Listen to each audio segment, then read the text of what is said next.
पार्थाय प्रतिबोधितां भगवता नारायणेन स्वयं व्यासेन ग्रथितां पुराणमुनिना मध्ये महाभारतम् अद्वैतामृतवर्षिणीं भगवतीम् अष्टादशाध्यायिनीम् अम्ब त्वामनुसन्दधामि भगवद्गीते भवद्वेषिणीम् प्रपन्नपारिजाताय स्तोत्रवेत्रैकपाणये ज्ञानमुद्राय कृष्णाय गीतामृतदुहे नमः। सद्गुरु प्रपन्नपारिजाताय स्तोत्रवेत्रैकपाणये ज्ञानमुद्राय कृष्णाय गीतामृतदुहे नमः। सद्गुरुं सच्चिदानन्दं केवलं करुणाकरं ज्ञानयोगेश्वरं वन्दे ज्ञानदेवं पुनः पुनः। आपला चौथा अध्याय चालू आहे। त्या चौथ्या अध्यायामधला चातुर्वर्ण्यं मया सृष्टम् हा 13वा श्लोक चालू आहे। आपण 2 भागांमध्ये त्याचा विचार केला। एका भागामध्ये त्याचा तात्विक विचार केला, एका भागामध्ये त्याचा व्यावहारिक आणि थोडासा कुणाचे त्याच्यावरचे आक्षेप आदी या दृष्टीने विचारात घेतलं। आता हा जो चातुर्वर्ण्यांचा भाग आहे हा आम्ही आमच्या जीवनामध्ये कसा विचारात घ्यायचा ह्याचा थोडा विचार करून आपण पुढे जाऊ। त्यामुळे हे चातुर्वर्ण्याच्या संबंधामध्ये त्यांनी असं म्हटलंय की मी गुण आणि कर्माच्या दृष्टीने त्याचं विभाजन केलेलं आहे। गुणाच्या बाजूनी जे विभाजन आहे ते आपल्याला माहिती आहे, अर्थातच त्रिगुणात्मक विभाजन आहे, आणि कर्माच्या बाजूनी विभाजन आहे ते अर्थातच आपण कोणती कर्म करतो त्यावरती अवलंबून असणारं विभाजन आहे। आणि म्हणून ते म्हणतात की या सगळ्या कर्माचा म्हणजे हे सर्व विभाजन हे कशाकरता केलं आहे त्यांनी, या विभाजनाची आवश्यकता काय पडली। वास्तविक पाहता आपण जर विचार केला तर निरनिराळ्या ग्रंथांच्या आधाराने, पुराणांच्या आधाराने आपल्या काय लक्षात येतं की निर्माण करणारा ब्रह्मदेव, ज्याला ईश्वराने निर्माण केलं, त्याला तर काही कोणती जात देऊन निर्माण केलं, तो निर्माण झाला, भगवंताच्या कडून निर्माण झाला। निर्माण झाल्यानंतर तो कोणत्या गुणांनी युक्त होता, तो देवता आहे, त्यामुळे अर्थातच तो शुद्ध सत्वानी युक्त आहे। त्या ब्रह्मदेवानी हे सर्व असताना सुद्धा जे शुद्ध सत्वगुणांनी युक्त असलेला देवता स्वरूप असलेला आपल्या दृष्टीने, कारण जसे विष्णू तसा ब्रह्मदेव, जसे शंकर तसाच ब्रह्मदेव, त्यामुळे तो देवता स्वरूप आहे। असं असून सुद्धा त्या ब्रह्मदेवानी जेव्हा सृष्टी निर्माण करायची त्यावेळी त्याला पुष्कळ संशय निर्माण झाल्याबरोबर त्याच्या ठिकाणी अज्ञान पण आहे। ते अज्ञान कशाचं आहे, मी कोण आहे, मी कुठून आलो, माझं मी बसवलं या कमळावर, हे कमळ आहे कुठे, हे सगळं त्याला काही कळत नाही। तो त्याचा शोध घेण्याचा प्रयत्न करतो, शोध घेऊन त्याला ते सापडत नाही।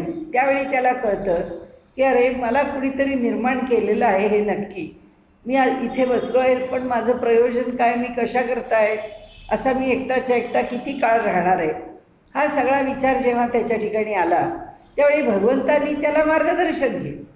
त्यांनी सांगितलं तप तप तप, 3 वेळा त्याला ऐकायला आलं की तू तप कर। त्याने विचारलं तप म्हणजे काय, मग त्याला तप म्हणजे काय त्याचं मार्गदर्शन केलं। मग कशाचं कर, तर ओंकाराचं तप कर, म्हणून ओंकाराचं त्यांनी तप केलं। त्या तपाने तो कार्य करण्याकरता योग्य झाला। म्हणजे एक केवळ भगवंतांनी आपल्याला सृष्टी निर्माण करायची आहे याकरता ज्याला निर्माण केलं तो ब्रह्मदेव नुसता भगवंताच्या इच्छेने निर्माण झालेला आहे. पण त्या भगवंतानी निर्माण आपल्याला केलं आहे हेही त्याला आधी कळलेलं नाही आहे. आणि दुसरं म्हणजे सृष्टी कशी निर्माण करायची हेही त्याला कळलं. हळूहळू त्या तपातून त्याला कळायला लागलं की ही सृष्टी आपण कशी निर्माण करायची आहे. आणि मग त्यांनी आपल्यापासून, आपल्या स्वतःपासून अनेक मोठ्या मोठ्या गोष्टी निर्माण केल्या. आणि जसा कली हा त्याचंच त्यांनीच निर्माण, शेवटी त्याच्याशिवाय कोणी निर्माण केलं आहे, सगळं काही त्यांनीच निर्माण केलं आहे. आणि त्याच्यापासून जेव्हा हे सगळे लोक निर्माण झाले, त्याच्यापासून सगळे हे 8 वसू, 12 आदित्य, 11 रुद्र हे निर्माण झाले. त्याबरोबर त्यांनी प्रजापती पण निर्माण केले. प्रजापती म्हणजे ह्या प्रजेचं पालन करणारे. आज पॉप्युलरली अण्णा हजारेंनी जो शब्द आणला तो लोकपाल, म्हणजे ह्या सर्व लोकांचं पालन करणारे असे जे आहेत, असे लोकपाल त्यांनी निर्माण केले.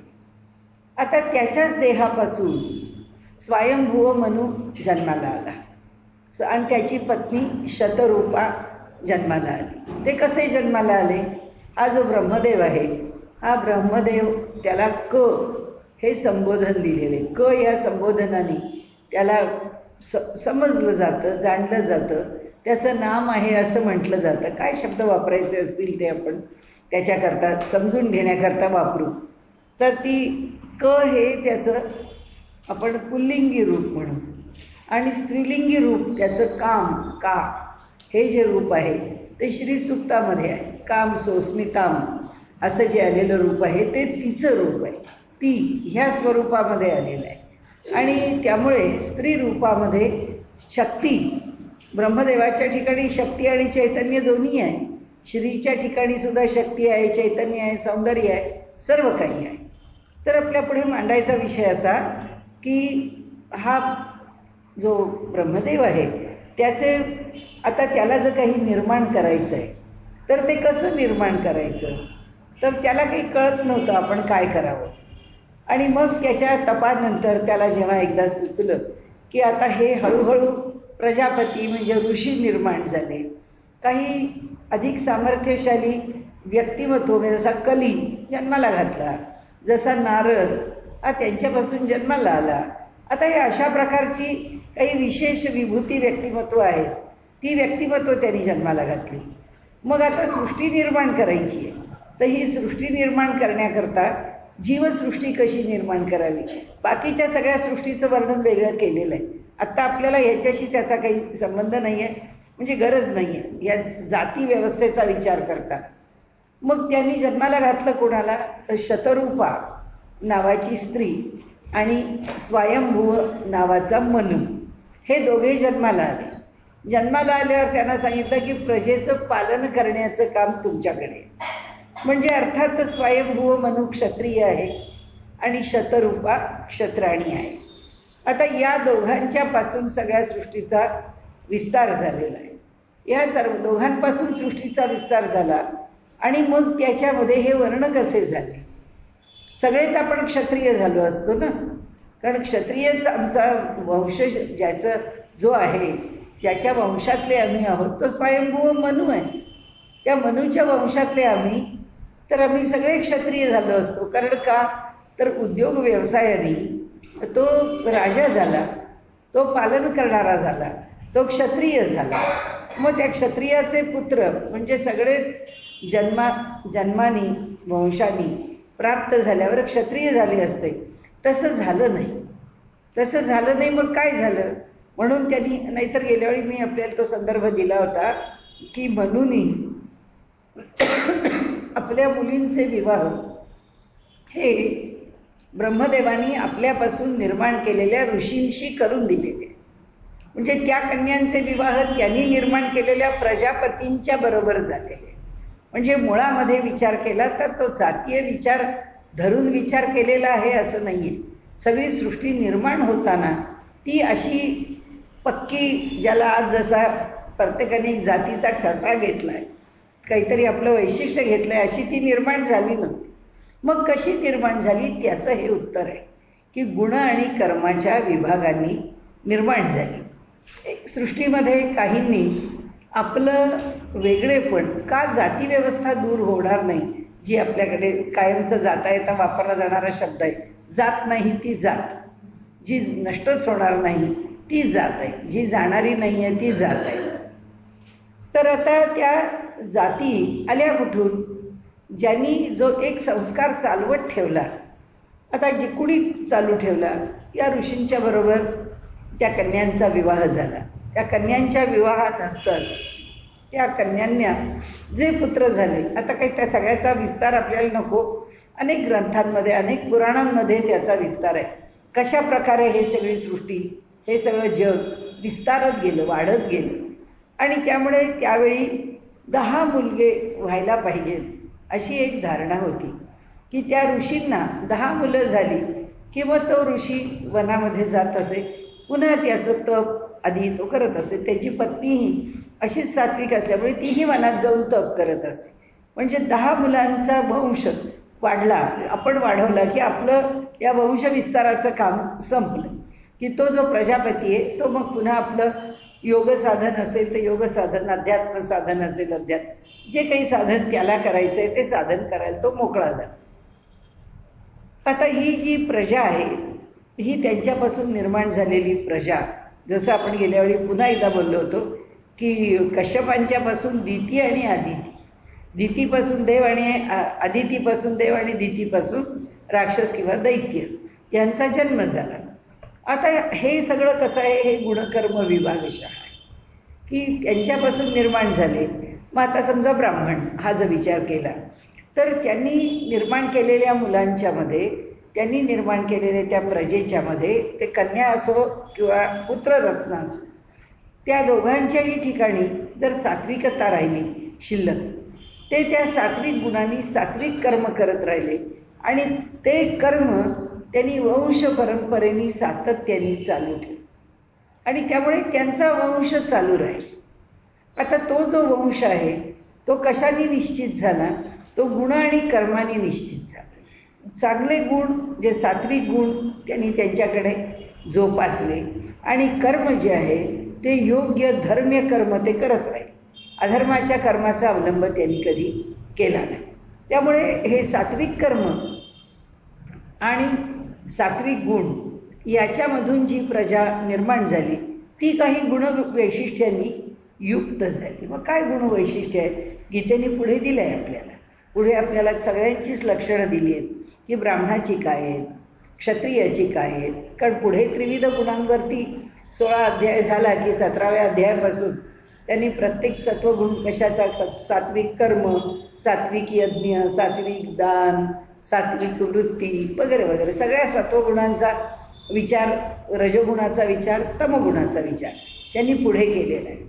आता ह्या सात्विक गुणाशी थांबलेला, या सात्विक गुणांनी युक्त असलेला असा परंपरेने जो वंश आग्रहाने टिकला तो ब्राह्मण वर्ण म्हणून त्या ठिकाणी हा कायम ब्रह्माचं, कारण ब्राह्मणाने दुसरं काम करायचंच नाही. यजन, याजन, दान, प्रतिग्रह आणि अध्ययन, अध्यापन, बस. त्यांनी पैसे मिळवायला कुठं जायचंच नाही. त्या ठिकाणच्या क्षत्रिय लोकांनी असो, समाजामधल्या वैश्यांनी असो, शूद्रांनी असो, सगळ्यांनी या माणसाची गरज काय ही ओळखून त्याचा उदरनिर्वाह चालू ठेवायचा. आता ह्याच्या मेट्रोपॉलिटन सिटीजमध्ये आणि इकडे पुष्कळ बदललं आहे, पण अजूनही खेड्यापाड्यामध्ये असंच आहे की आपल्या गावात गुरु, तिकडे तर गुरुच म्हणतात, आपल्या गावात गुरु किती आहेत, ते त्या गुरुच्या घरची अडचण काय आहे? गुरुला जमीन नाही, त्याला 1-2 एकर जमीन द्या, 4 एकर जमीन द्या. गावचा पाटील, बाबा हे तुला जमीन देतो माझ्या जमिनीतली, तू करून कसून खा राहा, म्हणजे तुला काही नाही आहे तर तुझं नीट चाललं पाहिजे, ह्याची जबाबदारी आमची आहे. तू आमच्या गावातलं हे जे जोसपड आहे, जोशी, त्या गावातलं सगळा उद्योग चालवणारच आहे, तर त्यांनी त्या गावचं जोसपण चालवावं आणि आपला उद्योग चालू ठेवावा. याकरता आजही समाजामध्ये, खेडेगावामध्ये आजही सांभाळणारे लोक आहेत की तुम्ही वेदविद्या शिका, तुम्ही काय अध्ययन अध्यापन करा, तुम्ही चांगल्या प्रकाराने राहा, योग्य प्रकाराने तुमचं जीवन चालवा, तुम्हाला ज्या पद्धतीने असं आहे. आज आपल्याला इथे शहरात दिसत नाही, पण खेड्यापाड्यामध्ये जो ब्राह्मण वर्ग आहे पुष्कळ अनुष्ठान करतो, पुष्कळ तपाचरण करतो. आता पुण्यामध्ये अगदी सर्वात शेवटचे वैदिक सांगायचे असं म्हणायला हरकत नाही, घैसास गुरुजी होते की घैसास गुरुजींनी स्वतः तर ऋग्वेदाचे घनपाठीच होते ते, आणि त्यांनी आपल्याकडे स्वतः पहिलं पारायण करताना, आणि नुसतं एकच नाही, म्हणजे मी चुकत नसेल तर जवळजवळ त्यांच्या आयुष्यामध्ये त्यांनी 21 तरी पारायणं ऋग्वेदाची घनपाठाची केवळ दुर्वांच्या रसावर राहून केली. नुसता 60-60 दिवस दुर्वांचा रस पिऊन राहायचं इतकं काही सोपं नाही आहे. बरं, हे अशा प्रकारे त्या वेदविद्येत किंजवडेकर गुरुजी की ज्यांनी आज वेदपाठ शाळा जोगेश्वरीच्या जवळ आहे, 1-2 पिढ्यांपर्यंत लोक असे होते, आणि जे लोक असं सांभाळत होते त्यांना सांभाळणारा समाज पण होता. आता परिस्थिती काय झाली, आता ज्या क्षणी ब्राह्मण हा पैशाकरता अधिक लालचावला म्हणा, किंवा तो लोभी झाला म्हणा, किंवा विद्येपासून तो दूर चालला, त्याला विद्येचं महत्त्व वाटेन असं झालं, विद्या दूर केली त्यांनी. तशी पंचायत काय आहे की आता ब्राह्मण वेदविद्येत राहिला नाही, जो वैदिक आहे तो पिढ्यानपिढ्या वैदिक आहे. लोक सांगतात ना, आमच्या घरामध्ये, आमच्या आठवणीमध्ये आमच्या 18 पिढ्या वैदिक आहेत असं सांगणारे वैदिक अजून आहेत. गोकर्ण महाबळेश्वरचे जोगळेकर, काही पिढ्यांची परंपरा आहे. असे अनेक ठिकाणचे द्रविड शास्त्री, काही पिढ्यांची परंपरा आहे. ह्या परंपरा जोपर्यंत जपत राहिल्या म्हणजे आजपर्यंत जपल्या गेल्या, आणि त्यामुळे त्यांचे गुण आणि कर्म यात इकडे थोडा फरक पडला नसेल असं नाही. सगळेच सात्विक असतील, सगळेच मनाने फार चांगले असतील असं काही आपण म्हणू शकत नाही. सगळ्या कर्माच्या मागे त्यांची प्रवृत्ती चांगलीच असेल असंही काही आपण म्हणू शकत नाही. पण त्यांनी ती कर्म टिकवली, त्या वर्णाची कर्म टिकवली, म्हणून वर्णाला प्राधान्य देऊन नाही पण कर्माला प्राधान्य देऊन ते ब्राह्मण राहिले. त्यांनी कर्म प्रधान ठेवलं, तेच कार्य करत राहिले. आता जसं एखादा मुलगा सांगतो की बुवा मी काही शिकलो तरीसुद्धा आमच्या घरामध्ये मुळामध्ये याज्ञिकी आहेच, त्यामुळे पौरोहित्य करायला मला अडचण नाही. मी जरी फॅक्टरीमध्ये नोकरीला जात असलो तरी मी सकाळी पौरोहित्य करीन, त्याला काही अडचण नाही. ह्याचं कारण काय, तो कर्माने अजूनसुद्धा ब्राह्मण राहण्याची तयारी दर्शवतोय. त्यांनी तो सुद्धा पुरोहित आहे, तर अजूनही पुरोहित म्हणून काम करण्याची, अजूनही याज्ञिकी चालवण्याची तयारी दर्शवतोय. आता झालं कसं, आता ह्या सगळ्यामध्ये खूप संमिश्रण झालं. म्हणजे आत्ता आपण जर पाहतो आहोत तर आपल्या लक्षात असं येतं की आणि म्हणून पिढ्यानपिढ्या आज आपण आपला वंश सांगतो ना, की प्रत्येकजण म्हणतो तुमचं गोत्र काय. आता गोत्र विचारलं की माणूस आपलं गोत्र सांगतो की आमचं अमुक एक गोत्र आहे. आताची जी पिढी आली त्या पिढीला त्या गोत्राशी काही संबंधच नाही आहे. ती म्हणते आम्हाला त्याच्याशी काय लागणार, गोत्र केव्हा, लग्नाच्या वेळी. आता आम्हाला पत्रिकाच बघायची नाही, त्यामुळे गोत्रही पाहायचं नाही. म्हणजे हे जी गोत्र आहेत सर्वात गोत्र होतं, कारण सर्वच शेवटी मनू हा राजा आहे. मनूनी प्रजेचा मुळात विस्तार केला आहे, आणि विस्तार करून ज्याची प्रवृत्ती क्षत्रिय आहे ते क्षत्रिय दिशेने आपला वंश वाढवत त्यांनी नेला. ज्यांना व्यापारी प्रवृत्ती आहे त्यांनी व्यापारी या दृष्टीने वंश वाढवत नेला, आणि ज्यांना काही कौशल्य आहे, सेवाभावी कर्म आहेत, ही कर्म करण्याची ज्यांना आवड आहे ते कर्म करत राहिले. म्हणजे आपण अलीकडच्या काळामध्ये सुद्धा बघितलं की होनाजी बाळासारखे आहेत, राम जोशींसारखे आहेत, की जो मनुष्य जन्माने ब्राह्मण आहे परंतु ज्याला कलेबद्दल इतकी आसक्ती आहे की तो कलेमध्ये अधिक रमलेला आहे. मग तो म्हणतो की ही सगळी जी कर्मकांड आहेत ब्राह्मणांची, ती सगळी कर्मकांड काही माझ्याकडून होणार नाही. मी कलेला समर्पित आहे, मी जे कलेकरता करायचं आहे ते कलेकरता करीन, त्याप्रमाणे माझं जीवन व्यतीत करीन. त्यामुळे जीवनामध्ये या मधल्या काळामध्ये लोकांच्यात हा जेव्हा पालट व्हायला लागला, आणि हा प्रत्येक काळात आला असेल, कारण नाहीतर इतक्या जाती निर्माणच झाल्या नसत्या, इतके भेद निर्माणच झाले नसते. मुळातले हे जे 4 प्रमुख भेद आहेत, या प्रत्येक भेदावर मी आपल्याला गेल्या वेळी म्हटल्याप्रमाणे थोडा थोडा बदल होत जातीमध्ये बदल झाला, पोट जातीत बदल झाला, स्थाननिहाय बदल झाला. कोकणातला माणूस जेव्हा आपण पाहतो पेपरमध्ये लग्नाकरता जाहिरात असते, कोकणस्थ मराठा, त्याला कोकणस्थ मराठा पाहिजे, म्हणजे तो कोकणातलं आपलं वैशिष्ट्य ठेवतो. देशावरचा मराठा देशस्थ मराठा म्हणतो, मराठांमध्ये कुणबी म्हणतो, त्याच्यानंतर देशमुख म्हणतो. ही जी प्रत्येक छोटी छोटी छोटी प्रत्येकामध्ये जी वेगळी भेदानी या ठिकाणी जाती निर्माण झाल्या आणि त्या जाती दृढ होत गेल्या. त्या जाती दृढ होत जाताना फार अडचण आली नाही, पण आता अडचण यायला लागली. कारण आता जाती हे म्हणजे त्यात फायदा का तोटा हा भाग आपल्याला माहीत नाही. जाती म्हणून आपण जातीवरतीच अवलंबून राहून विवाहादी करावेत की नाही माहिती नाही. कारण आज सामाजिक आणि राजकीय पातळीवरती जी चळवळ येऊ पाहतीये ती अशी आहे की ह्या जर जाती नष्ट करायच्या असल्या तर विवाह कुणाचाही कुणाशी तरी झाला पाहिजे. म्हणजे कोणत्याही जातीतल्या व्यक्तीचा विवाह हा कोणत्याही जातीतल्या व्यक्तीशी झाला की मग हळूहळू जाती मोडून जाते. पण एका बाजूनी विज्ञान असं सांगतं, म्हणजे ठाण्याचे वेळेकर म्हणून आहेत, त्यांनी याच्यावरती एक रिसर्चचं पुस्तक त्यांचं छोटं प्रसिद्ध झालेलं आहे, एक 550 पानांचं पुस्तक आहे. त्या पुस्तकामध्ये त्यांनी सांगितलं आहे की DNA प्रमाणे हे बरोबर नाही. कारण तुम्ही जो वंश परंपरागत एक कलाकार म्हणून निर्माण झाला तर त्या कलाकाराची कला त्याच्या 4थ्या पिढीत, 5व्या पिढीत, 6व्या पिढीत, 7व्या पिढीत ती आणखीन विकसित होत जाईल आणि हळूहळू त्या कलाकाराला एक अधिक दर्जा किंवा त्यातली काही रहस्य पिढ्यानपिढ्यामध्ये ती उलगडत जातील. एक कलाकार म्हणजे उदाहरण घेतलं म्हणून तुकाराम महाराजांसारख्यांचं उदाहरण घेतलं तर वाणी समाजातले, पण त्या वाणी समाजामध्ये विठ्ठलाची भक्ती 13-14 पिढी आहे. 13-14 पिढ्या ती पंढरीची वारी करते आहे. आणि त्यांनी म्हटलं आहे की आमच्या घराण्यामध्ये पंढरपूरची वारी इतकी दीर्घकाळपर्यंत झाली आणि मला ती विठ्ठल भक्ती प्राप्त झाली. म्हणजे बेडेकरांनी म्हटल्याप्रमाणे की तो जो DNA आहे तो DNA त्या गोष्टींच्या मध्ये त्या मुलाच्या किंवा त्या गर्भाच्या ठिकाणी त्यातले जे अधिक प्रभावी गुण आहेत ते प्रभावी गुण एकत्र होतात. म्हणून तर गीतेनी पुढे प्रत्येक जातीचे गुण लिहिताना की ब्राह्मण कसा असतो, क्षत्रिय कसा असतो, वैश्य कसा असतो, शूद्र कसा असतो, या प्रकारे त्या प्रत्येकाचे गुण लिहिले.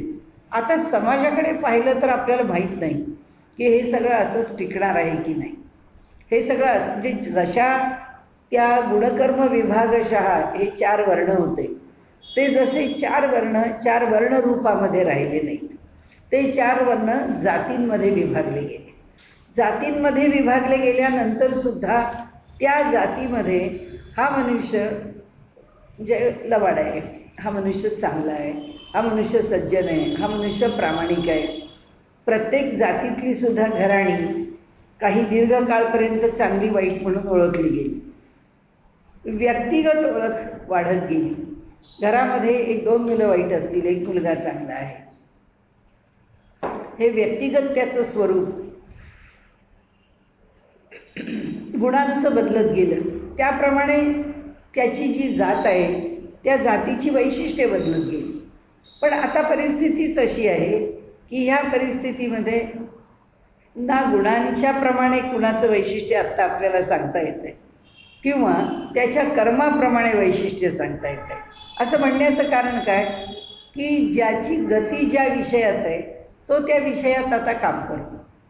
म्हणजे आता जो व्यवहारामध्ये त्याचा पोट भरण्याचा जो उद्योग आहे, कारण मुळात काय झालं की वंशपरंपरेने आलेलं वैशिष्ट्य आहे ते आम्हाला जपायचं आहे ही भावना आता राहिलेली नाही. म्हणजे ब्राह्मणांनी वेदांचं पठण केलंच पाहिजे असं ब्राह्मणाच्या घरात वाटतं असं नाही. क्षत्रियाच्या घरामध्ये त्यांनी देशाच्या संरक्षणाकरताच काम केलं पाहिजे असं वाटतंच असं नाही. व्यापाऱ्याला आता आपण बघतो व्यापारी समाजातला मनुष्य आहे, पण तो सगळ्या वैद्यकीय क्षेत्रामध्ये जाईल, तो कारखानदारीमध्ये जाईल, किंबहुना व्यापाराबरोबर या सर्व गोष्टी अधिक वाढल्या आहे आणि तो वेगवेगळ्या क्षेत्रामध्ये आहे. तो राजकारणात आहे, तो शिक्षणामध्ये आहे, तो इतर अधिकारांच्या क्षेत्रामध्ये आहे, सर्व दूर आहे. म्हणजे आता असं झालं आहे की हा ब्राह्मण आहे म्हणून ह्याचं काही वैशिष्ट्य आहे का? हा पैसे खात नाही, हा प्रामाणिकपणे राहतो, हा चारित्र्य संपन्न आहे, हा सज्जन आहे, असं तिथेही वैशिष्ट्य म्हणून सांगता येईल. हा क्षत्रिय आहे, याचं काही वैशिष्ट्य आहे का? तेही वैशिष्ट्य म्हणून सांगता येत नाही. वैश्य आहे, तो कसा व्यापार करतो, त्या व्यापाराचं स्वरूप काय, त्यांनी व्यापार काय बंधनामध्ये करावा, म्हणजे नैतिकता त्या व्यापारामध्ये कशी असावी, असं पण आज आपल्याला दिसत नाही. की व्यापाराकरता कोणत्याही प्रकारचे कॉम्प्रोमाइजेस तर आपण पाहतोय, एक एक प्रकरणं बाहेर येत आहेत त्यावेळी आपण पाहतो की कोट्यावधी रुपये, अब्जावधी रुपये ज्याच्यामध्ये खाल्ले, त्या पैशाचा अपहार केला आहे, भ्रष्टाचार केला आहे आणि केवळ आपल्या लाभाकरता केला आहे, हा व्यापारच आहे. हा अशा प्रकारचा व्यापार मग तो ब्राह्मणाने केला का, तो क्षत्रियानी केला का, तो वैश्यानी केला, प्रश्न तो नाहीच आहे. कारण आता कर्म विभाग काय झाला, ब्राह्मणाने कर्म वैश्याचं केलं, क्षत्रियानी कर्म वैश्याचं केलं, वैश्यानी कर्म तर वैश्याचं केलंच. आणि तेही कर्म कसं केलं की जे अयोग्य आहे ते केलं. म्हणजे आज समाजामध्ये परिस्थिती अशी आहे की गुणांनी कुणी वैशिष्ट्यपूर्ण आहे का, तर असंही सांगता येत नाही. आपल्याला कुणी जन्मानी वैशिष्ट्यपूर्ण आहे का, असंही खूपसं सांगता येत नाही. किंवा जन्मानी हे लोक ब्राह्मण आले म्हणून हे ब्राह्मणासारखे राहिले नाही, हे गुणांनी ब्राह्मण आहेत म्हणून ह्यांनी आपलं ब्राह्मण्य वाढवलं, असंही नाही. कारण आपण समाजामध्ये बघतो की चांगलेपणाचा, सज्जनतेचा फायदा घेऊन माणसं कुठल्या पक्षात कुठे कशी जातात आणि त्या सज्जनतेचा बुरखा घेऊन त्या पक्षाला पुष्कळ भ्रमित करतात. आपल्याला अशी काही माणसं, आपल्याला नाव नाही घ्यायचं कोणाचं, पण अशी माणसं काही वेळा कोणत्याही पक्षामध्ये आपल्याला दिसली आणि आज ती माणसं कुठे आहेत त्याचा आपल्याला पत्ता नाही आहे. की त्यांचे मुखवटे समोर झाले की हा मनुष्य प्रामाणिक आहे. म्हणजे प्रामाणिकता हा सुद्धा व्यापार झाला. म्हणजे लोकांनी सारखी ती प्रामाणिकता वापरली, म्हणजे तिचा सुद्धा विनिमय केला, तिचा सुद्धा व्यापार केला. म्हणजे आज समाजामध्ये जातीचं स्वरूप काय, हा पहिला प्रश्न आहे. की काही राहिलं नाही. ब्राह्मणाच्याही घरामध्ये ब्राह्मणाचं वैशिष्ट्य नाही, क्षत्रियाच्या घरामध्ये क्षत्रियाचं वैशिष्ट्य नाही, वैश्याच्या घरामध्ये वैश्याचं वैशिष्ट्य नाही आणि शूद्राच्या घरामध्ये शूद्राचं वैशिष्ट्य नाही. फक्त कुठेतरी अत्यंत अतिरेकीपणाने आपल्याला लोक दिसतात की आमच्या मुलाने लग्न कुणा मुलीशी केलं, परक्या जातीमध्ये केलं, मग त्या मुलीला मारून टाकू, नाही मुलाला मारून टाकू.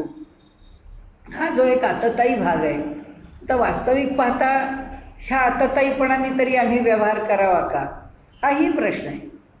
कारण एकदा समजा ब्राह्मणाच्या घरातली मुलगी आहे, क्षत्रियाच्या घरातली मुलगी आहे, तिने प्रतिलोम विवाह केला, तिने पुष्कळ तिच्या जातीला सोडून जातीच्या उतरंडीमध्ये अगदी निकृष्ट धरली जाईल अशा समजा जातीशी विवाह केला, तर आता त्या मुलीची जात कोणती व्हावी. पूर्वीच्या काळी सांगितलं होतं त्याप्रमाणे त्यांनी हे जे प्रतिलोम विवाह आहेत किंवा अनुलोम विवाह आहे, या विवाहामध्ये त्या पुरुषाची जी, कारण पुरुष प्रधान कुटुंब व्यवस्था धरल्यामुळे पितृसत्ताक कुटुंब पद्धती स्वीकारली आहे.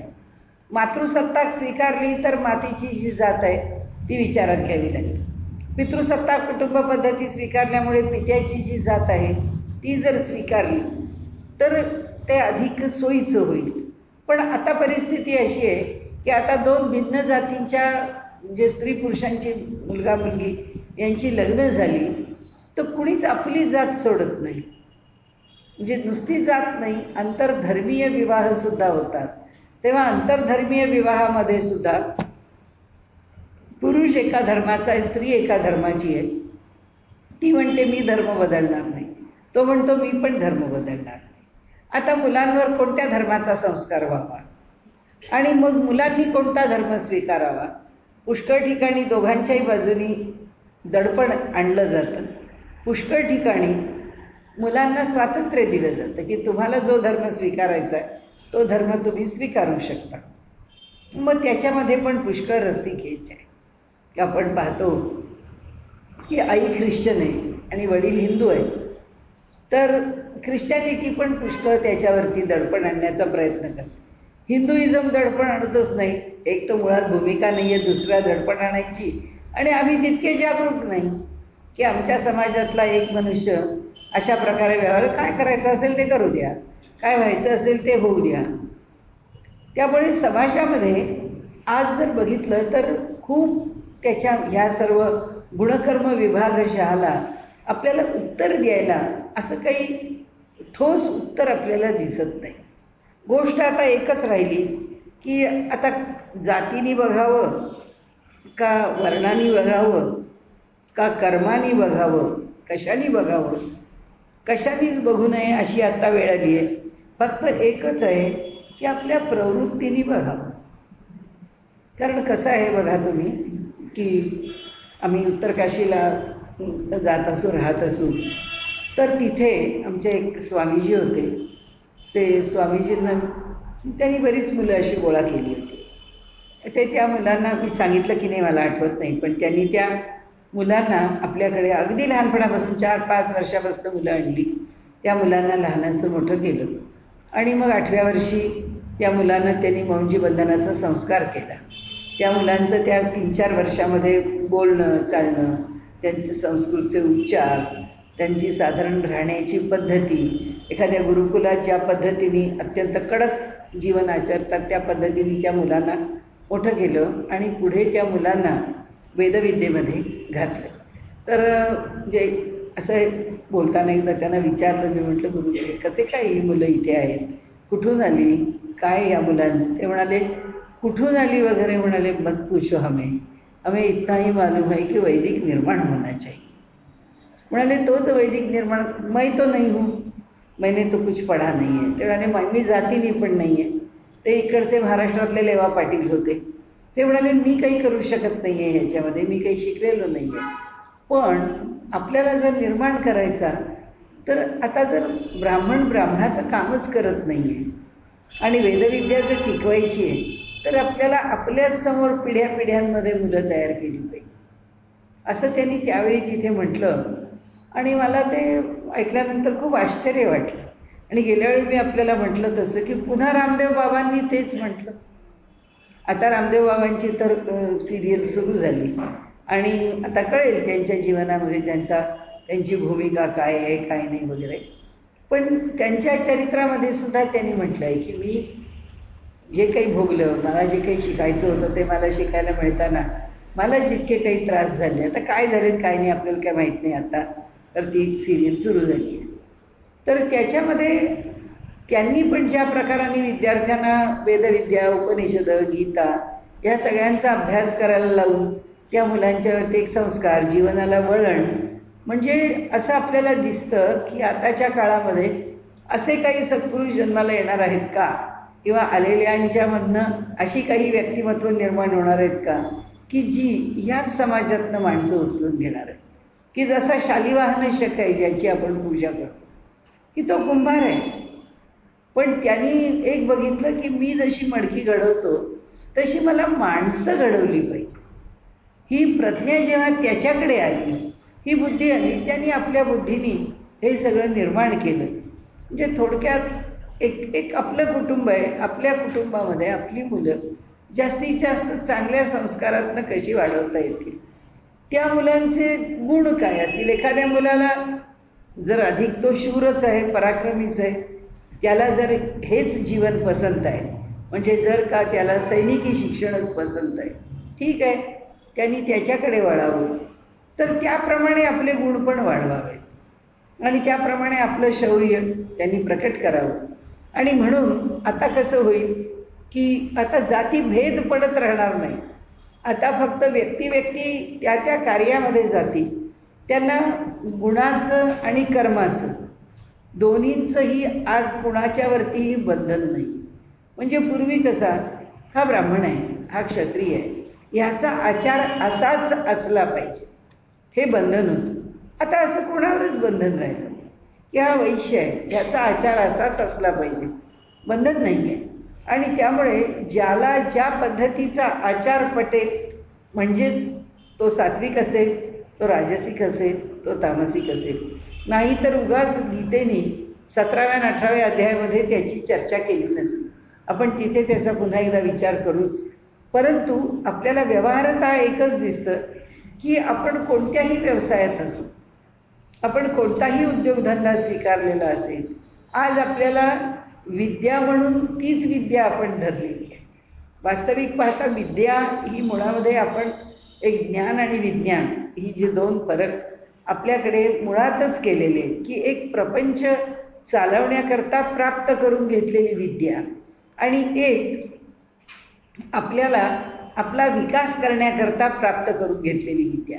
आपल्या विकासाकरता असणारी आध्यात्मिक विद्या आहे.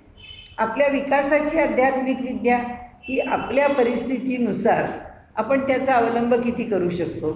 आता इथे IGP मुंबईचे दीक्षित, तर ते दीक्षित जेव्हा त्या दिवशी भेटले तर मुळामध्ये घराणंच वैदिकाचं, त्याच्यातून ते आता आपल्या इथेच राहणारी जवळचीच म्हणजे सदाशिव पेठेतलीच मंडळी, तर त्यांनी सांगितलं की अजूनसुद्धा मला काही फार गोष्टी करता येणं अवघड आहे आणि मी अनेक व्यवसाय म्हणजे अर्थात दिवसच असा आहे की जो आपल्या तंत्रामध्ये काही राहत नाही.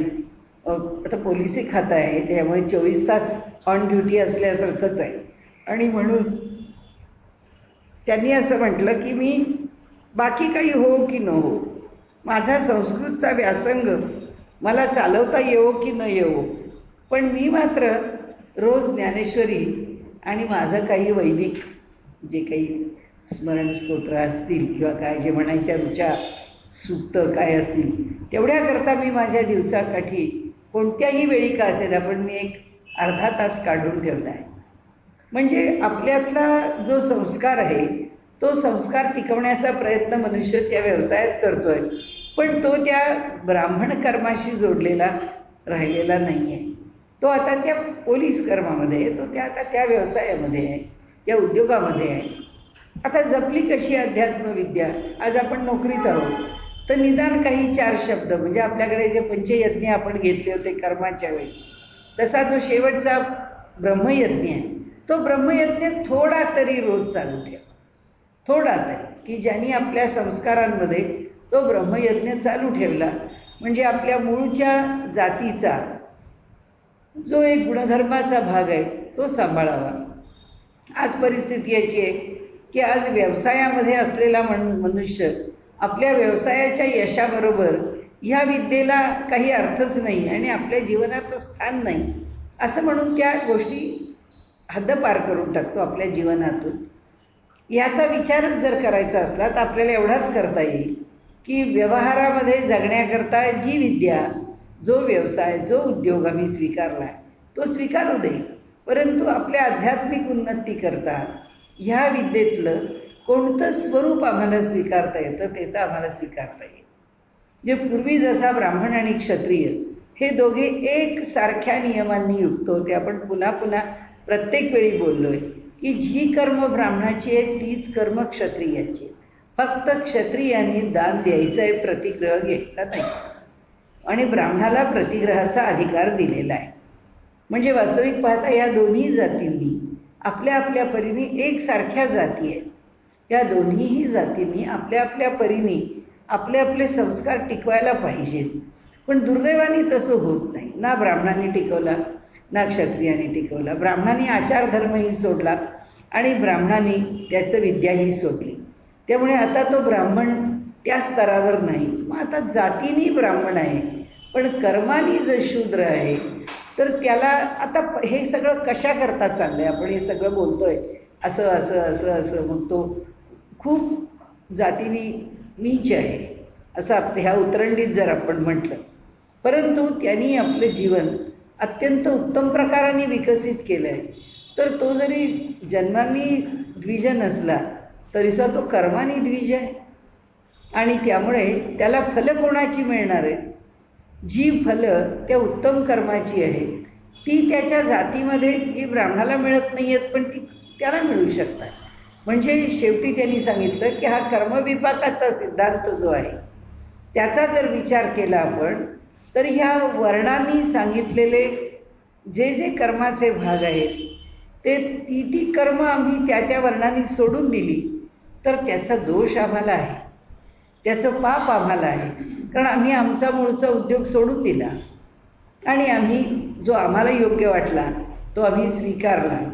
त्याच्याचबरोबर आम्ही आमचं जी उन्नतीची बाजू आहे ती सोडून दिली आणि आम्ही फक्त लौकिक सुखासीनतेमध्ये अधिक लोलूप होऊन गेलो.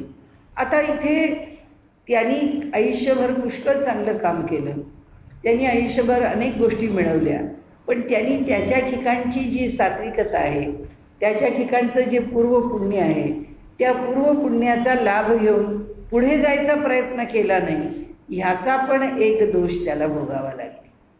व्यवहार आहे, व्यवहारामध्ये हा जो कर्माचा विपाक आहे त्या सिद्धांतामध्ये कुठेही आम्हाला इकडे इकडे जायला जागा नाही आहे. त्या जे चुकलं जे सुटलं त्याचा दोष आम्हाला पत्करावाच लागेल, त्याचं फळ आम्हाला भोगावंच लागेल. त्यामुळे ह्या जातींचा विचार करता आज हे सगळं समाजामध्ये कुठं जाऊन पोचणार आहे आपल्याला माहीत नाही. समाजामध्ये ह्या जाती पुन्हा टिकतील का नाही टिकतील, त्या कशा करता टिकतायत ते आपण पाहतो आहोत. तिथे केवळ राजकीय पातळीवरती केवळ राजकारण म्हणून त्या जातींना महत्त्व आहे, अन्यथा कर्माच्या बाबतीत कोणतीच जात आपलं महत्त्व दाखवते असं दिसत नाही. ही कर्माला प्राधान्य कोणतीच जात देत नाही. कर्माचं प्राधान्य सोडून देऊन फक्त राजनीती करता ती जात वापरली जाते. त्यामुळे समाज जसा अनेक वळणं घेतो आणि आपल्याला कळत नाही की कोणतं वळण कसं असतं, म्हणजे कोणत्या क्षणी काय वळण येईल, कोणत्या क्षणी समाजामध्ये कसं परिवर्तन होईल, पक्षाला राजकारणाला कसं वळण लागेल. एक नुसतं मणिशंकर अय्यरचं वक्तव्य आहे की आलंच त्या काँग्रेस पक्षावरती किती जोरदार अडचण येऊ शकते, येईल, त्याचा किती मोठा इश्यू होईल आपल्याला माहीत नाही. ह्या सर्व अशाच अनेक गोष्टी आहेत. दिग्विजय सिंग अमक्या वेळी अमुक बोलले, मणिशंकर अय्यर अमक्या वेळी अमुक बोलले, ममता बॅनर्जींनी अमक्या वेळी अमुक केलं. तर कलकत्त्यामध्ये इतक्या प्रकारे आजपर्यंत दरवर्षी ममता बॅनर्जी आल्यापासून त्या नवरात्रीचा उत्सव होऊच देत नाही. त्यांच्या ठिकाणी त्या प्रत्येक वेळी उत्सवाला त्या पायबंदी घालतात, प्रत्येक वेळी सुप्रीम कोर्टाकडून आदेश घेतला जातो. काय माहिती आता पुढच्या निवडणुकांमध्ये काय होईल.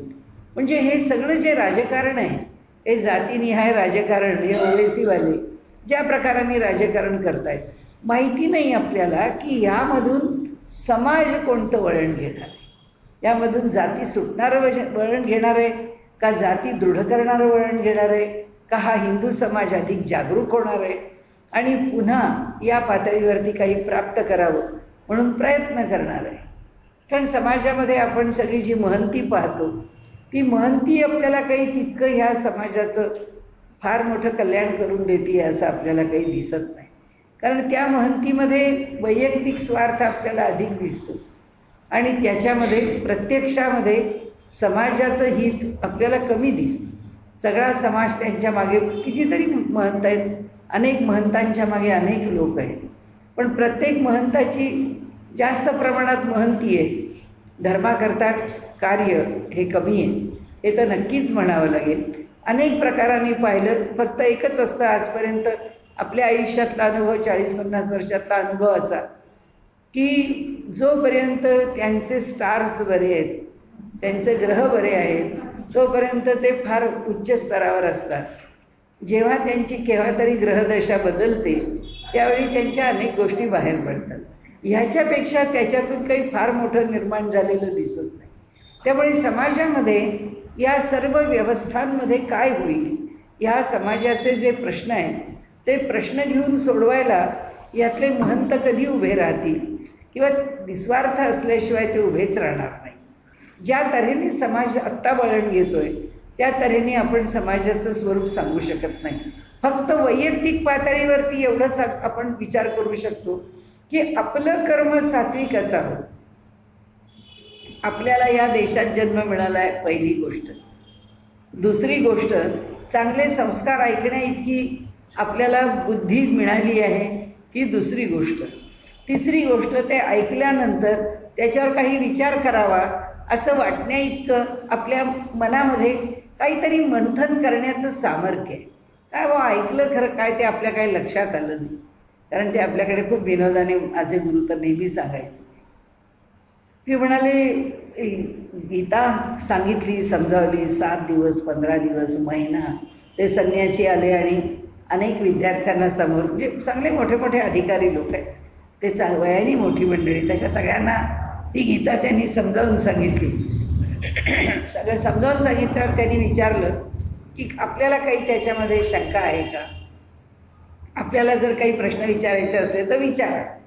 तेव्हा त्यांनी सांगितलं की ठीक आहे, कोणाला प्रश्न नाही आहेत, म्हणजे याचा अर्थ तुम्हाला एक तर चांगलं समजलं आहे किंवा फारसं तुम्ही त्याच्यावर विचार केला नाही आहे, असं काही असेल ठीक आहे म्हणाले, आपण आपला आता हा विषय संपवूया.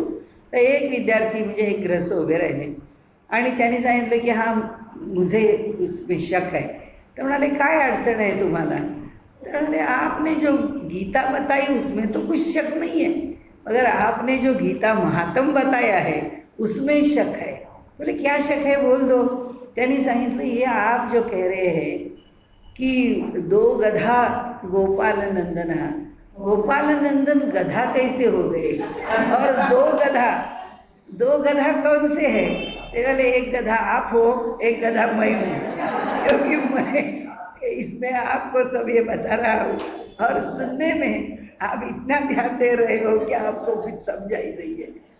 तर होतं असं की समाजामध्ये सगळे प्रश्न असे नुसते फेकले जातात, नुसते येतात आणि सगळे प्रश्न असे कावळ्याच्या छत्रीसारखे. आज अनेक प्रकारचा मीडिया प्रभावी आहे, त्यामुळे अनेक प्रकारचे प्रश्न नुसते उभे केले जातात आणि ते त्या वेळ त्यांचा तो दिवस त्यांच्या ब्रेकिंग न्यूज करता एकदा आला की संपला, तो पुन्हा मागे पडला, उद्याला पुन्हा त्या विषयाला अर्थ नाही.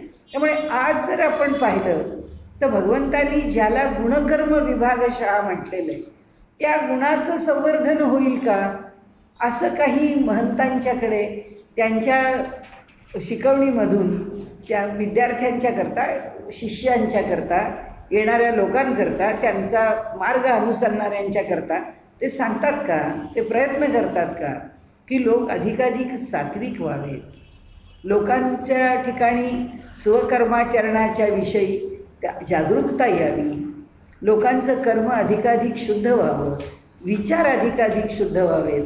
कारण असं जर घडलं असतं तर समाजामध्ये आपल्याला ही जी तफावत दिसते ही तफावत दिसली नसते. आम्ही अमक्या महाराजांकडे जातो, आम्ही अमक्या प्रकारची उपासना करतो, मग आमच्यात वैचारिक बदल का नाही, आमच्या कर्मात बदल का नाही? याचं कारण असं की अधिकारी गुरु असेल तो शिष्य स्वीकारत नसेल तर दोष शिष्याकडे आहे, आणि शिष्य प्रामाणिक आहे, त्यांनाचं अनुसरण करायला जातो आहे, पण गुरु प्रामाणिक नाही आहे, दोष गुरुकडे आहे. असो, पण समाजामध्ये गुण आणि कर्म यांचं संवर्धन करण्याकरता आज आपल्याला ठोस असं मार्गदर्शन इथे मिळतं किंवा समाज असा घडतो किंवा असा घडवला जातो हे पाहायला दुर्दैवाने आपल्याला ठिकाणं फार थोडी आहेत. माणसं आपल्या आपल्या प्रेरणेने मोठी होतात. म्हणजे कुणाला असं वाटतं नाही याकरता आपण काम करावं. किती माणसं प्रेरित होतात, काम करायला लागतात, 5-50 माणसं एकत्र येतात, ते काम करण्याकरता एकत्र येऊन एक मोठं काम उभं करतात. आपण भारतभरात ठिकठिकाणी कामं पाहिली उभी राहिलेली. तर वैयक्तिक पातळीवरती वैयक्तिक स्फुरण आहे. म्हणजे मला स्वतःला इकडे तिकडे फिरल्यानंतर माझ्या एवढंच लक्षात आलं की मुलगा अमेरिकेत जन्माला आला आहे का, मुलगा स्वित्झर्लंडमध्ये जन्माला आला आहे का, तो सिंगापूरमध्ये आला आहे का, तो ऑस्ट्रेलियात आला आहे, हिंदू आहे तिकडे जन्माला आला आहे, त्याचा DNA काय आहे हे मात्र आपल्याला सांगता येईल. तिकडच्या इतक्या मुलांना बघितल्यानंतर लक्षात आलं की त्यांच्या घरामध्ये देवाचा फोटो नाही, मूर्ती नाही, आई वडील दोघंही ईश्वराला मानत नाहीत, पण तो मुलगा 4 गोष्टी ते TV बघून न 4 पुस्तकं बघून तो मात्र म्हणतो मला गणपती अथर्वशीर्ष शिकायचं आहे, मला गणपतीची उपासना आवडते. कुठून येतं? म्हणजे माहीत नाही. आपल्याकडे जर पुन्हा परमेश्वर जसं म्हणतो की हे इथे जे आहे तस्य कर्तारम अपि माम विद्य अकर्तारम अव्ययम, हे निर्माण माझ्याकडूनच झालेलं असलं तरीसुद्धा मी कसा आहे, करून न केलेलाच आहे आणि मी अव्यय आहे. हे बनवण्यामध्ये माझं काहीच खर्ची पडलं नाही आहे. त्यामुळे जर त्याला पुन्हा असं वाटलं की हे सगळं नीटनेटकं व्हावं, या समाजाला सुसूत्रता यावी, माहिती नाही कुणाच्या DNA मध्ये तो काय टाकील आणि त्याच्याकडून काय घडवून घेईल. समाजामध्ये कसे बदल घडू शकतात आपण सांगू शकत नाही. हे अगदी साधीशी गोष्ट असते, लहान मोठ्या गोष्टी असतात, पण माणसं आपापल्या परीने अनेक गोष्टी मिळवतात, अनेक गोष्टींचा लाभ करून घेतात. आणि त्याप्रमाणे साधा एक मनुष्य संसदेमध्ये म्हणतो की माझी कंबर दुखते, मला बसायला त्रास होतो. जेव्हा मोदींना कळलं याची कंबर दुखते, त्या क्षणी मोदींनी आपल्याकडे योगाचे अभ्यास करणाऱ्या आणि योग शिकवणाऱ्या मुलींना त्यांच्याकडे पाठवलं, म्हणाले जा त्यांचा आधी अभ्यास करू घ्या. एवढ्या बारीक बारीक गोष्टीमध्ये पंतप्रधान पदावर बसून सुद्धा मनुष्य सजग राहतो, एवढ्या जगामध्ये जाऊन उद्योग करतो. आज आखाती देशांमध्ये सुद्धा आज एवढं मोठं स्वतःचं वैशिष्ट्य प्रस्थापित करतो. हे सगळ्या गोष्टी कोण घडवतो? इथे त्यांनी ना गुणाला प्राधान्य दिलंय ना कर्माला प्राधान्य दिलंय. कर्माने विचार केला तर ते म्हणतात मी काही जातीने फार मोठ्या जातीचा माणूस नाही.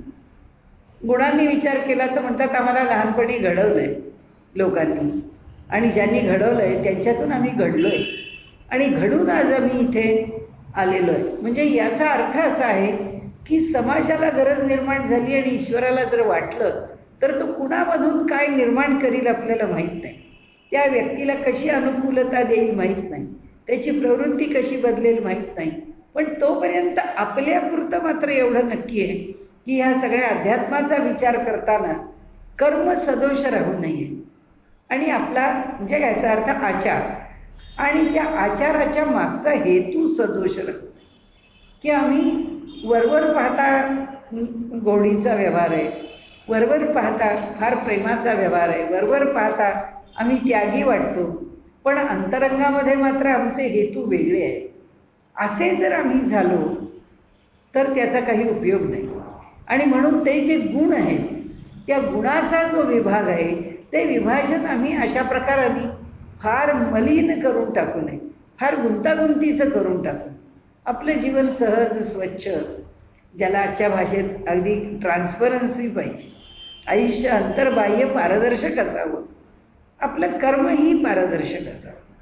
नाही तर एक काळ असा होता किंवा अजूनही काळ असेल तसाच आपल्याला माहीत नाही की अहो अमुक एका माणसात त्याच्या खाजगी जीवनाशी आपल्याला काय करायचं आहे, त्याच्या वैयक्तिक जीवनाशी आपल्याला काय करायचं आहे. त्याचे हा लोक म्हणतात हा भ्रष्टाचारी, हा लोक म्हणतात यांनी असं केलं, आपल्याला काय करायचं आहे, तो जेवढं चांगलं करतो तेवढं पाहावं. असं म्हणून आपण आपल्या ठिकाणचे त्याच्या दोषांची डोळेझाक केली तरी समाजामधलं असं नेतृत्व हे समाजाला पुढे नेऊ शकत नाही.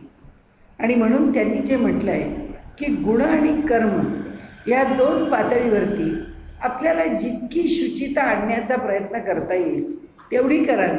पुढे आता यांचं गुणकर्म विभागशः समाजामध्ये ज्या बाजूनी प्रत्येकाची गरज आहे, प्रत्येकजण ह्या समाजामध्ये डेव्हलप, आता तर आपण नवीन पाहतोय की हे रोबोजच इतके मोठ्या प्रमाणामध्ये आलेले आहेत की मानवी जीवन कशाने व्यापलं जाणार आहे आपल्याला पुढे माहीत नाही.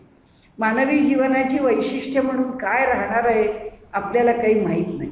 माणसाला माणसाची गरज किती राहणार आहे आपल्याला माहीत नाही. या सृष्टीचं परस्पर आश्रयत्व भगवंत इतक्या प्रकारांनी सांगतात, हे खरंच एकमेक न ठेवता राहणार आहेत, कसे राहणार आहेत म्हणजे माहीत नाही आपल्याला. विज्ञान कोणती दिशा घेईल, मानवी जीवन कोणती दिशा घेईल, त्याचे लाभ कसे घेतील.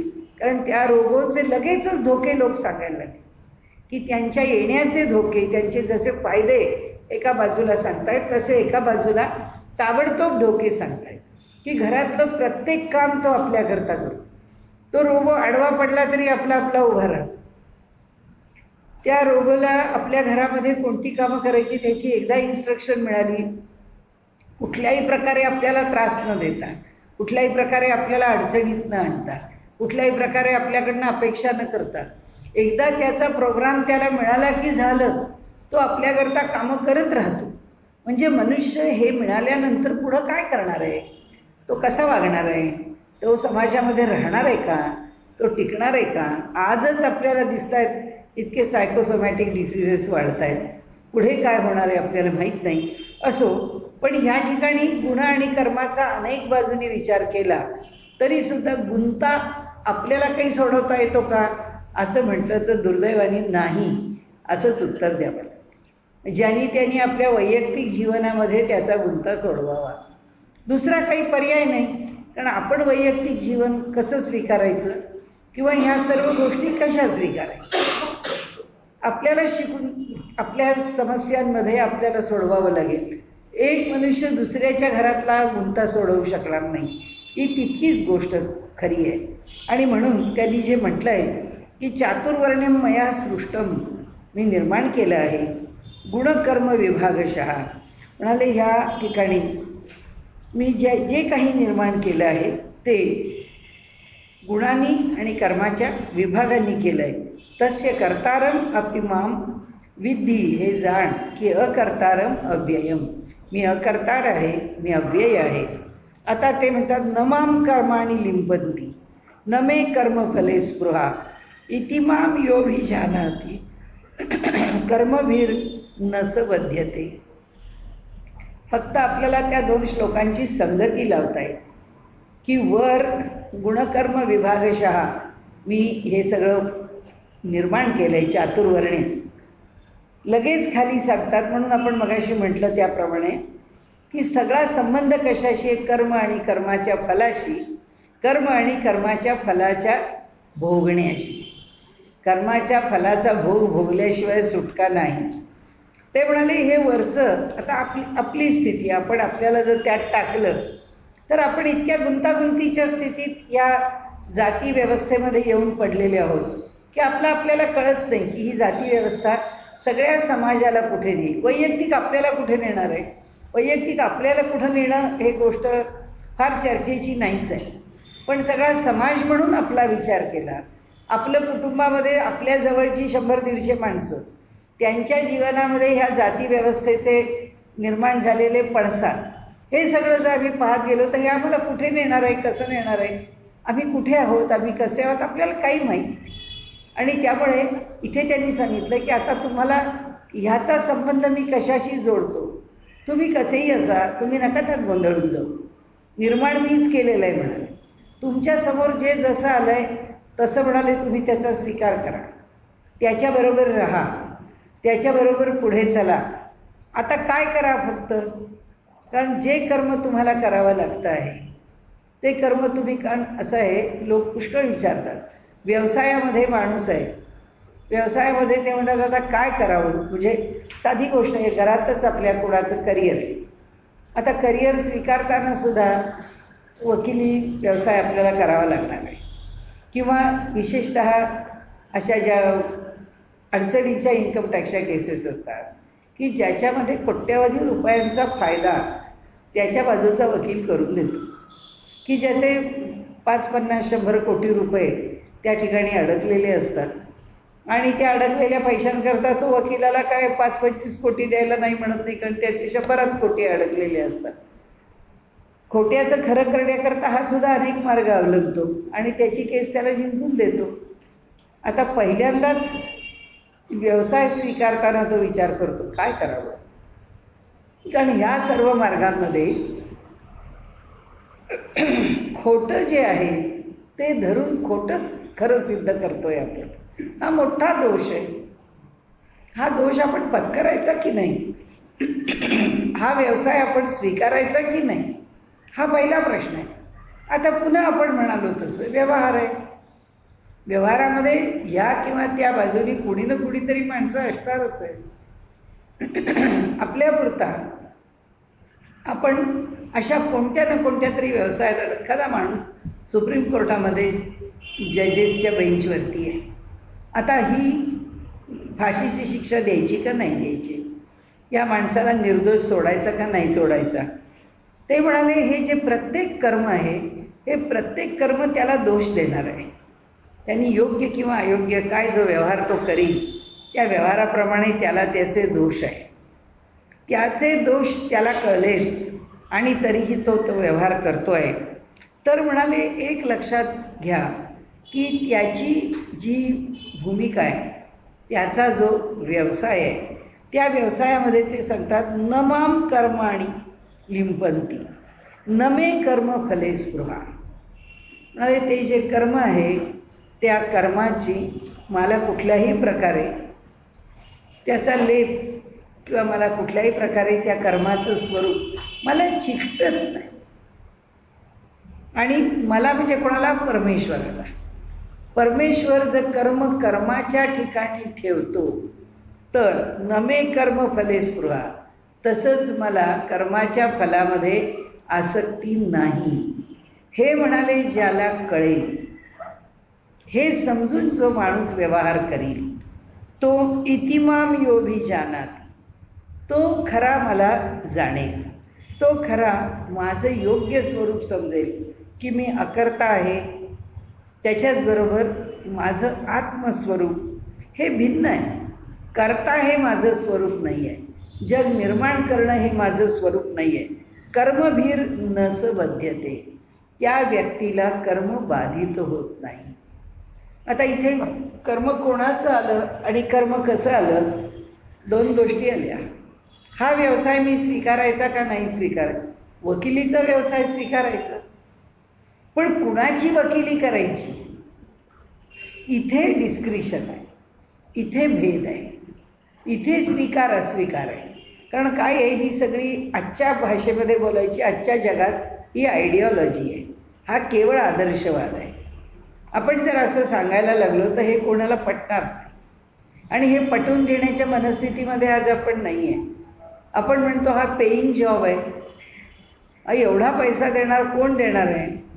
लोक रोज काम करतात आणि महिन्याच्या शेवटी ते फक्त ब्रेड आणि बटर मिळवतात.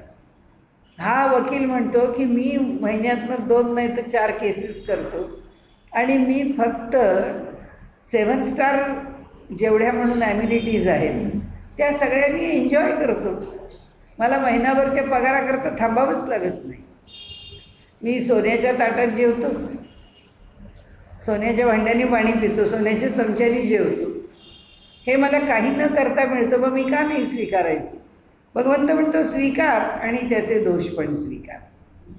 मग आता इथे काय कर? नाही, ज्याला समजतं की ह्या जगामध्ये हे जग चालण्याकरता मी हे अशा प्रकारचं कर्म उत्पन्न करतो, हे केवळ चातुर्वर्ण्य, हे केवळ त्याचं आपण प्रतीक समजूया.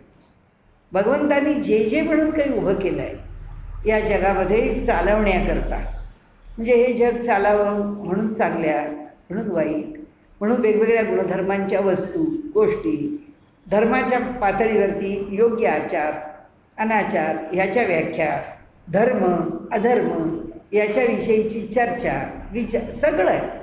सगळं भगवंतानी त्याला काय उद्योग पडला आहे, त्याने कशाकरता निर्माण केलं आहे?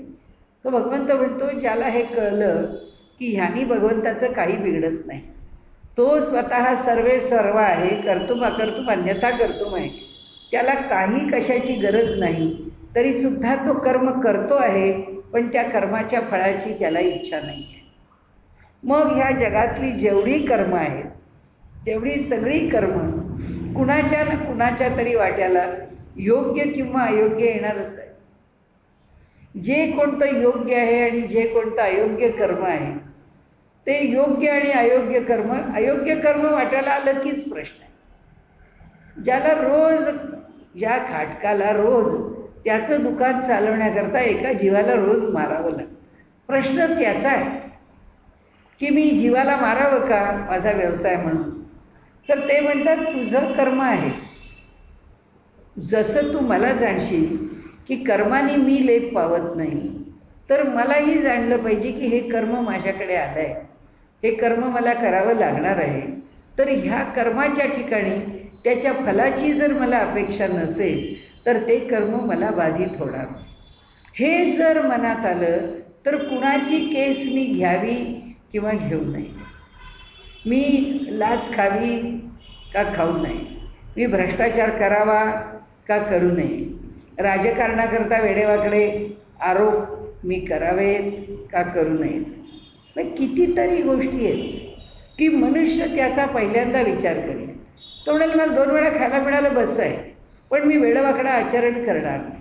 भगवंत म्हणतो इथेच गुणकर्म विभागशः माझं यशस्वी झालं. या दोन गोष्टी तो म्हणतो तू एकत्र कर, त्याचा विचार कर की जर मी कर्म करतो आणि त्याच्यात लेप पावत नाही, मी कर्म करतो आणि फलाची अपेक्षा करत नाही, तर तू सुद्धा जे येऊन पडलं आहे ते कर्म कर, जे येऊन पडलं आहे ते कर्म योग्य प्रकाराने कर. बस हे जाण की ह्याच्यातून मला फळही नको आहे आणि ह्याच्यातून मला कशाची अपेक्षाही नाही. असलेलं कर्म आहे कोणत्याही प्रकारचं आलं असेल, योग्य असेल अयोग्य असेल, जे आलं असेल ते कर्म करून पार पडणे आणि त्या फळात न गुंतणे. भगवंत म्हणतात इतिमाम योगी जानाती, जो या स्वरूपात मला जाणतो तो कर्मभीर नस बध्यते. मग परिस्थितीजन्य त्याच्यावरती येऊन पडलेलं कोणतंही कर्म असलं तरी सुद्धा ते त्याला बाधित होत नाही, कारण ते कर्म तो त्याच्याकरता करा. म्हणजे कृष्णाने त्या रुक्मीला शिक्षा द्यावी किंवा कृष्णाने त्या शिशुपालाचा वध करावा, भगवंत म्हणतात हे कर्म मला बाधित होत नाही. कारण फक्त आजच्या भाषेत बोलायचं, समष्टीच्या हिताकरता आजच्या भाषेत लार्जर इंटरेस्टमध्ये काम केलं. त्यांनी वैयक्तिक स्वतःच्या स्वार्थाकरता काम केलेलं नाही. आणि म्हणून मनुष्य जेव्हा या समष्टीचं मी एक व्यष्टी, हे एक स्वरूप आहे, त्याचा एक भाग आहे, एक अंश आहे, असं समजून जेव्हा काम करील. पण म्हणून म्हणलं नाही ही आयडिओलॉजी, म्हणजे ह्या हिंदुइझममधली ही आयडिओलॉजी जेव्हा जगाला कळेल, कारण जगामध्ये सर्व समाज आहेत ते भ्रांत आहेत. असं आपण बोललं तर कोणाला आवडेल कोणाला आवडणार नाही, त्यांना काही समजत नाही आहे ते काय करतायत, ते कुठे जात आहेत, जीवन काय आहे, जीवनाचा उद्देश काय आहे. एक दिवस येईल, भगवंत म्हणतात एक दिवस जेव्हा माणसाला कळेल की तो कशाकरता जन्माला आला आहे, त्यांनी काय करायचं आहे. पण ही सगळी आत्ताची आपली भाषा आहे ना, ही सगळी भाषा शिळोप्याच्या गप्पांसारखी आहे. कारण समाज ह्याचा आत्ता स्वीकार करणार नाही, त्या मनस्थितीत नाही आहे. समाजाला अजून त्याची गरज वाटत नाही. समाजामध्ये सर्व क्षेत्र राहतील, सर्व क्षेत्रात माणसाला काम करावं लागेल. ते काम करताना वाईटही काम असेल, ते काम करताना चांगलंही काम असेल. ज्याच्या वाट्याला चांगलं आलंय त्यांनी म्हणावं भाग्य आहे माझं, भगवंतानी चांगल्या कामाकरता मला निवडलं. ज्याच्या वाट्याला वाईट काम आलंय त्यांनी म्हणावं भाग्य आहे माझं की दुसऱ्या कोणाला वाईट करावं लागलं नाही, काय वाईट आहे ते माझ्या माथ्यावर आलं, काय दोष असतील ते मी घेतो माझ्यावर, त्याचा पुन्हा दुसऱ्या कोणाला त्रास नको ना. दोषाचा धनी मला केलाय याचा अर्थ भगवंताची कृपा, ज्याला चांगलं काम दिलंय त्याच्यापेक्षा माझ्यावर जास्त आहे, म्हणून त्यांनी माझ्याकडे हे काम दिलं, हे मला चोखच केलं पाहिजे. आणि जेव्हा असं प्रत्येक काम चोख होईल त्यावेळी कोणतंच काम दोषास्पद राहणार नाही. ही जी आयडिओलॉजी आहे आजच्या भाषेत बोलायचं तर, आणि भगवंताच्या भाषेत बोलायचं तर ही खरी या जीवनाची भूमिका आहे. हे जर जीवन शांतपणे निरामय चालायचं असेल तर प्रत्येकाने याचा विचार केला पाहिजे की माझ्या वाट्याला आले, आई जसं तिच्या वाट्याला आलेलं कर्म आहे, ती काही नुसते मुलाचे लाड करत बसत नाही. वेळ आली की त्याने दणादण ठोकते, त्याला मारते, त्याला शिक्षा करते, त्याच्याशी कठोर वागते. गुरु कठोर वागत नाही का, सगळे कठोर वागतात. ज्याला घडवायचं आहे मग नाही रे बाबा आपण दुसऱ्याला दुखवा कशाला, नाही असं होत नाही, करावं लागतं. पण ते मला पाहिजे म्हणून आई करत नाही, मला पाहिजे म्हणून गुरु करत नाही, ती व्यक्ती घडली पाहिजे म्हणून करते, एक व्यक्ती निर्माण झाली पाहिजे म्हणून. तसं आहे की समाजामध्ये जर काही दोष निर्माण होत असतील तर त्या दोषाचं निराकरण करण्याकरता मला उभं राहिलं पाहिजे. मी सांगू का आज काय झालं आहे आपल्यावरची ब्रिटिशांच्या इतक्या वर्षांच्या राज्यामुळे ही जी जो अपराधी आहे त्याची बाजू लढवून त्याच्याकडून केलेल्या अपराधांच्या वरती पांघरूण घालून त्याला समाजामध्ये राजरोस फिरवा, ही आमच्या भारताची न्यायनीती नव्हती, हा आमचा न्यायदंड नव्हता. अपराधी संपलाच पाहिजे. याला फक्त ब्रिटिशांनी एकच गोंडस रूप दिलंय की 100 अपराधी वाचले तरी चालतील पण एक निरपराधीला शिक्षा होता कामा नये. अरे पण 100 अपराधी वाचवून समाजामध्ये गुंड वाढवता याचं काय, म्हणजे ही काही फिलॉसॉफी होऊ शकत नाही, हे तत्वज्ञान होऊ शकत नाही. आणि म्हणून जेव्हा जीवन जगताना विरोधी, दोषास्पद, अयोग्य समाजाला लांछनास्पद वाटेल असं कार्य जरी कुणाच्या वाट्याला आलं तरी सुद्धा त्यांनी सांगितलं की भगवंतानी कोणतंही कार्य करताना वगळ निगळ केली का? मग मला का वगळ निगळ असेल?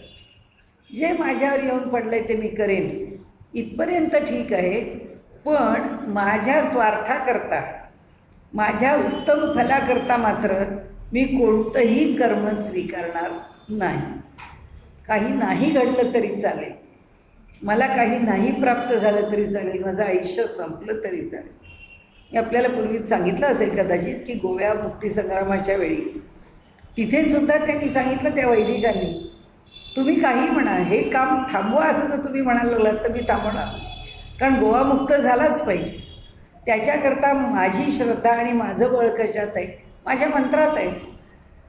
त्यांनी सांगितलं मी सहस्रचंडी याग करणार म्हणजे करणार. ते म्हणाले बाबा या भानगडीत पडू नका, आम्हाला आपल्याबद्दल आदर आहे, तुम्हाला तुरुंगात टाकतो, टाका म्हणाले. मला तुरुंगात टाका, काही बिघडलं नाही. तुरुंगात गेल्यानंतर त्यांच्या लक्षात आलं की हे जिद्दी लोक आहेत, हे आपल्याला मोकळं करणार नाहीत आणि आपण तर यांच्या ह्या नियमांमध्ये आपलं जे वैदिक जीवन आहे ते इथे चालवू शकत नाही. त्यांनी लोकांना सांगितलं, तिथे असणारे ढवळीकर, आत्ताचे महाराष्ट्र गोमांतक पक्षाचे ढवळीकर जे आहेत, त्यांच्या वडिलांना सांगितलं की बाबा मी काही इथे आत अधिक काळ राहू शकत नाही, कारण माझं मृत्यूच येणार आहे इथे खाण्यापिण्या वाचून. त्यामुळे एक लक्षात ठेवा की गोवा नक्की मुक्त होणार. मी ह्या तुरुंगामध्ये जाणार तरी मी सांगतो तुम्हाला की गोवा लवकरच मुक्त होईल आणि गोवा मुक्त झाल्यावर तुम्ही सहस्रचंडी याग करा. तो सहस्रचंडी याग त्यांनी अलीकडे 10-15 वर्षापूर्वी केला. आपल्याला सांगण्याचा हेतू असा आहे की वेडवाकडं कर्म आम्ही स्वीकारणारच नाही. आम्ही ज्या जुन्या लोकांच्या तेजस्वी गोष्टी वाचतो, आता कालचाच प्रश्न आहे हा जो ओवेसीनी काढला आहे तसा, की मराठा इन्फंट्री, तुमची बंगाली माणसांची, महार, या सगळ्या एक एक फलटणी आहेत, मग आमची मुसलमानांची फलटण का नाही? आमच्या नावाने फलटण का नाही सुरू करत? त्याला पर्याय सांगितला लोकांनी, करा म्हणाले. एकापेक्षा एक जे श्रेष्ठ वीर आहे त्या वीरांच्या नावानेच एक एक तुकडीला नाव द्या, विषय संपला. मुसलमानांच्या बदले वीर घेऊ, त्यांचं पण नाव घेऊ, विषय संपला.